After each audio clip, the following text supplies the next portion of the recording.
Now, the Rivers State Independent Electoral Commission, RSIEC, recently announced August 30th as a new date for local government elections. But this announcement has triggered a wave of backlash from stakeholders, civil society groups, and legal experts. At the heart of the controversy is the role of the sole administrator appointed under emergency rule. Critics argue that his authority to act as the sole administrator of the state is currently being challenged in court, and so until a judgment is delivered, he should not be making decisions that affect the democratic rights of Rivers people, including appointing the RSIEC chairman and going ahead with plans to conclude local government elections in the state. Well, joining us this morning to have further conversations on the upcoming elections, especially for August the 30th, is founder of TafAfrica, Dr. Epelle, joins us this morning. Welcome to Breakfast Central. And let's start off by saying that it's countdown to the all-important elections. Are you ready? Nothing like an all-important election. Thank you for having me. I just wanted to find out what your thoughts are. But tell us very quickly, does the sole administrator have the constitutional mandate to carry out this election? It's a copy of democracy.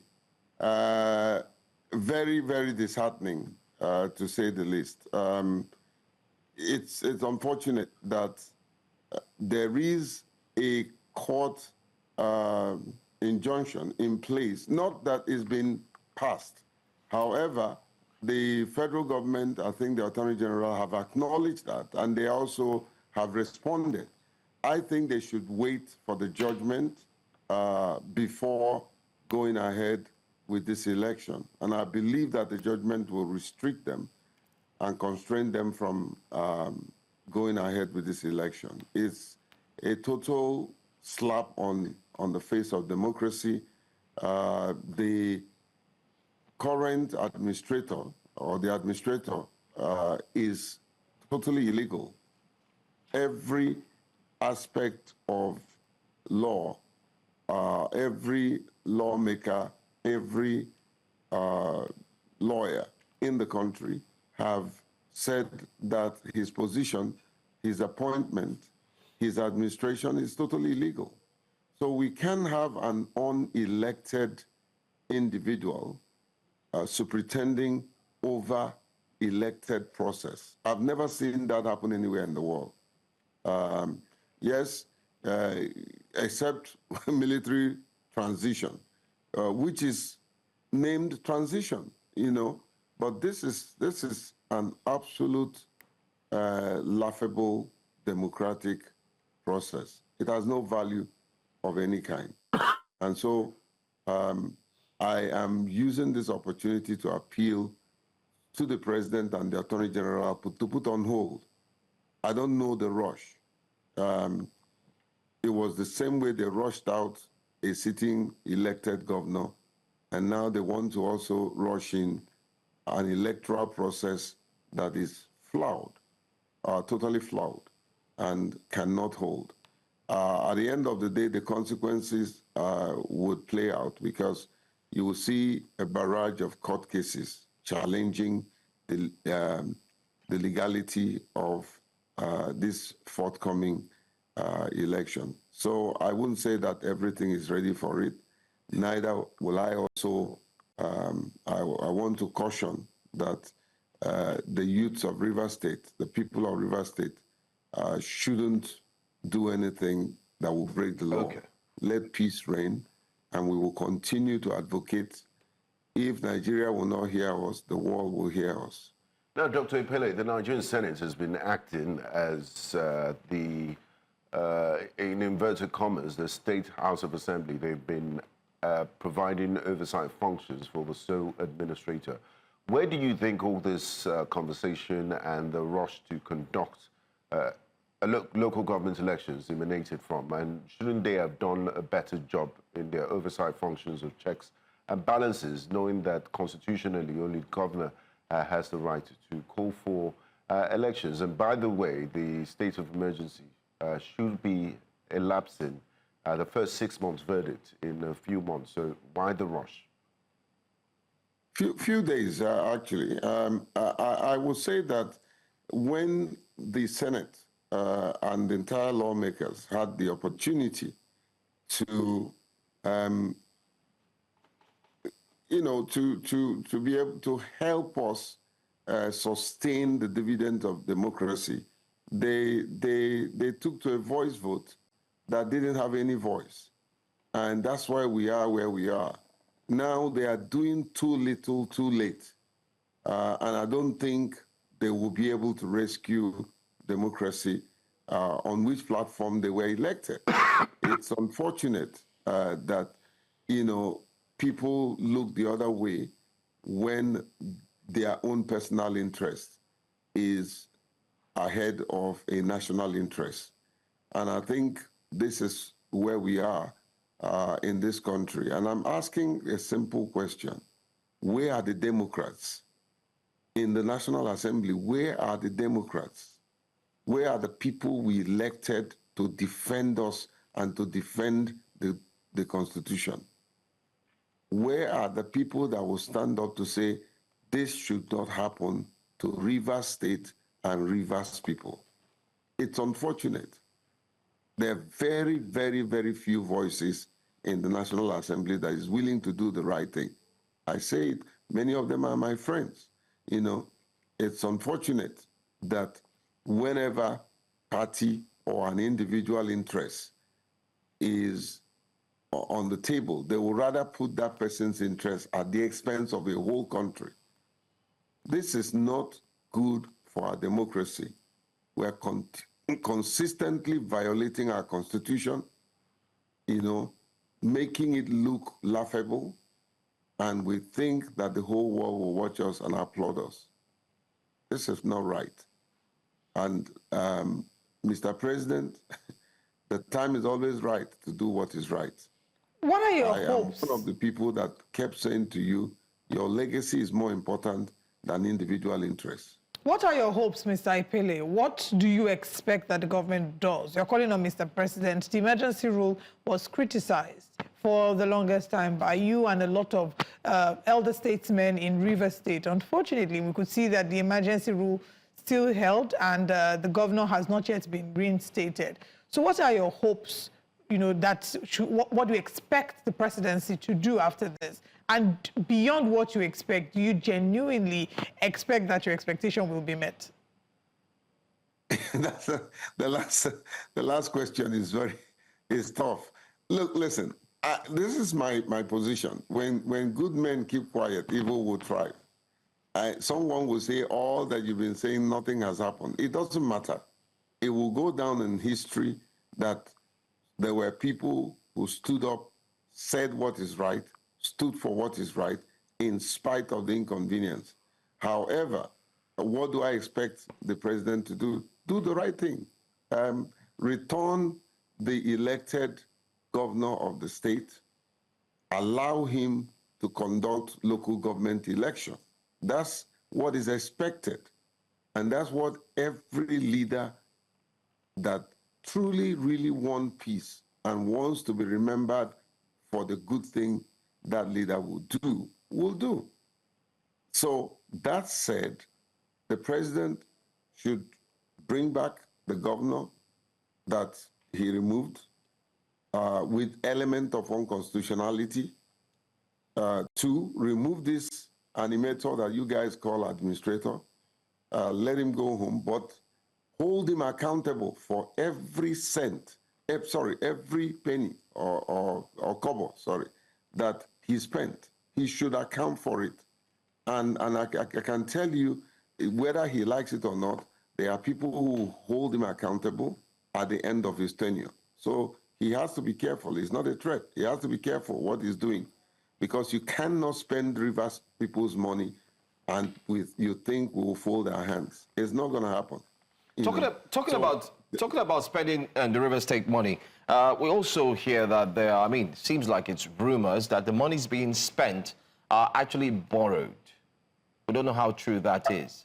I got that impression too, what is making round, that because there is an injunction that stops the central government from releasing funds to to the administrator that they have gone a borrowing. Now, that's speculations. And for me, whenever a very, very important news of this sort is trending, it is in the place of the government to come out with a clear position, either to accept, confirm, or debunk.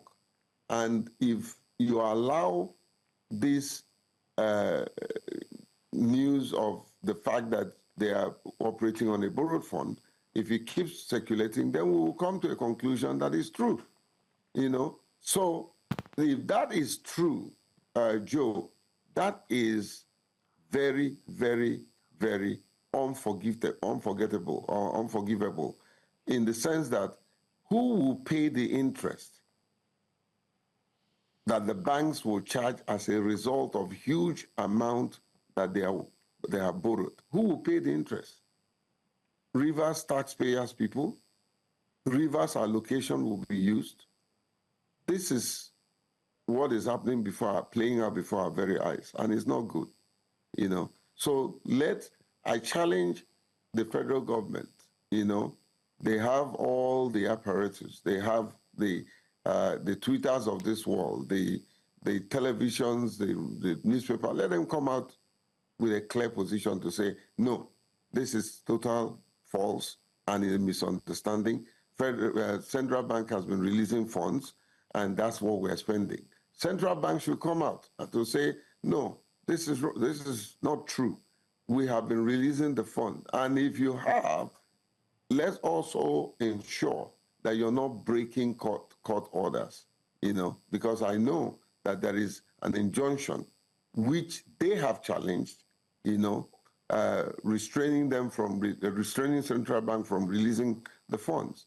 You know, I'm yet to see or hear from the Attorney General or the State House to say that what you heard is mere speculation, is not true, you know. And of course, we would then know that they are not operating on the borrowed funds. And if they are, they should tell us where they're going to get the interest. I think we have been overstretched, and hopefully the government will hear our voice and do the needful. All right. What is expected from the Attorney General of the Federation? Because it seems like there's a bit of, would say, many have said there's failure on the part of the Attorney General of the Federation in explaining and helping Nigerians to benefit from what the Constitution says. And when it comes to Rivers State, for us here, we've been able to put them side by side, and it seems like it's not actually in correlation. It doesn't match. But what are the Rivers people saying, especially calling on the Attorney General of the Federation? What's he saying? I think it's, I will boldly say to the Attorney General to do the right thing or resign. That's what responsible people do. Do the right thing, defend the law, you know, in a very sane democratic practice. The Attorney General, who is the Chief Law Officer of the Ministry of Justice, you know, in most cases, they are not stooges of the president. They are not stooges of the presidency. They operate independently. We've seen that happen in places like America, in England. They are completely independent so that they can defend the Constitution when it's violated. And if a #1 chief law officer, in this case the Attorney General, is not willing to do the duties of his office, he should resign honorably. Okay. And we know that we will need somebody else who will do the job and defend the Constitution of the Federal Republic of Nigeria. His job is not to defend, yes, of course he can defend the president, but his ultimate job, his #1 JD, job description, is to defend the Constitution of the Federal Republic of Nigeria. And when we see a chief law officer who is watching the court do whatever they like, who is not interested in defending the Constitution of the Federal Republic of Nigeria, there's nothing more honorable to do than to resign. That's the path of honor. Dr. Epelle, the elections are in just over, the proposed elections on the 30th of August are in just over 2 weeks' time and a few days. And it seems as we speak at this moment, the momentum seems to be towards the elections holding. What are the risks of allowing the elections to proceed under these current conditions? I've said it before. Number one, barrage of court suits, injunctions, the disruption of governance. The most important is the anxiety that you have created in the minds of the people. The fact that we are not sure there won't be absolute huge voter apathy. There are a lot of people that have called me that I'm in touch with in Rivers State that says, I'm not going out of my house that day. I'm not going to vote. So the whole strategy is for them to vote themselves and select themselves and tell us that the election. And of course, at the end of the day, is also a way of siphoning money because they are going to come out with a huge budget that is used in conducting the election. And at the end of the day, it's the people that would lose. And that's why I stand for the people. No matter what it will cost me, I will be the voice of the people and I will continue to defend the rights of the people. God has given me a little bit of a reasonable influence and a reasonable voice. It's not everybody that you put on the national television, and my own interest is not for me to pursue cheap popularity. I'm not camera hungry. I am interested in making sure that my voice counts, and I will defend the people that God has put me as part and parcel of. They may not have the influence that I have. They may not have the opportunities that I have, but I want history to remember me that I stood up for the people, no matter the cost. This position that you're taking, is that the position that is taken by the majority of the elder statesmen and people in Rivers State? Are they excited or disinterested in the upcoming election scheduled for the 30th of August? The fact that they are not coming on the national television does not mean that this position is not their position. Many of them, several of them, some of them are afraid of not of coming out to speak, you know, because they have political interests or maybe economic interests. You know, people like us, nothing, absolutely nothing. Not interested in politics. I'm not interested in their money. I'm not interested in their position. I'm interested in the people. And that's what I stand for. All not right. even personality. It's the people. So many of them that have access to the media and can enjoy the visibility have refused to come out. Yes, that does not mean that they are in support of what is happening. There are a lot of people that won't have the boldness and the confidence to come out and speak and bear their mind. I am one of those that will do the needful for the sake of the people. It cost me all.